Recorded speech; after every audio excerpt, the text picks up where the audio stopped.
सवाल में गिवन है a light rod of length L has two masses m1 m2 attached to its two ends. The moment of inertia of the system about an axis perpendicular to the rod and passing through its center of mass is. सवाल में कहा गया है कि एक massless road है जिसकी length L है और इसके एक साइड m1 मास और एक साइड m2 मास चिपकाया गया है। आपको मोमेंट ऑफ इनर्शिया निकालना है इस रोड का around the axis passing through centre of मास। अब सेंटर ऑफ मास से निकालनी है, इसका मास तो है नहीं, तो सिंपली हमें इसका और इसका अलग अलग मोमेंट ऑफ इनर्शिया निकाल के ऐड कर देना है। उसके लिए हमें एक्सिस से ये दूरी चाहिएगी, ये वाली भी और ये वाली भी। मुझे इसका फॉर्मूला डायरेक्टली याद है कि सेंटर ऑफ मास से m1 मास की दूरी होती है m2 upon m1 plus m2 into L, और यहां पर होता है m1 by m1 plus m2 into L. Centre of mass में हम ये इसको डिराइव करते हैं और सिंपली देखो ये वाला टर्म कॉमन है दोनों में, l bye m1 plus m2 common है।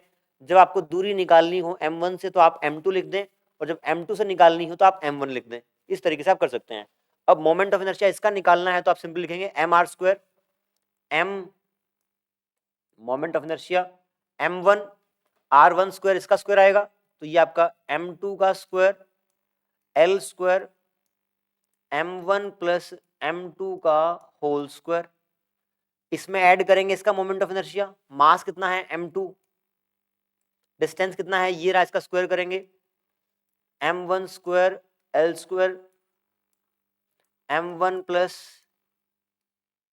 m2 का होल स्क्वायर। अब देखें इन टर्म्स में से ऊपर m1 m2 into L square और नीचे m1 प्लस m2 का होल स्क्वायर कॉमन आ सकता है, तो आप सिंपली लिख लें m1 m2 L square m1 m2 का होल स्क्वायर। इसके बाद यहां से कॉमन बचेगा m2, यहां बचेगा m2, वहां बचेगा m1, तो m1 प्लस m2 ये रहेगा, स्क्वायर टर्म कटेगा, तो moment of inertia will be equal to m1 m2 l square m1 plus m2। ये एक्सप्रेशन बनेगा मोमेंट ऑफ इनर्शिया का।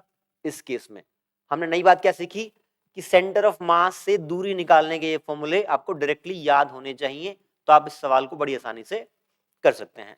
ये पता होने के बाद सिंपल आपने moment of inertia mr square निकाल के ऐड किया है। तो यहाँ पे आंसर कितना हो गया? This is your correct answer m1 m2 l square upon m1 plus m2।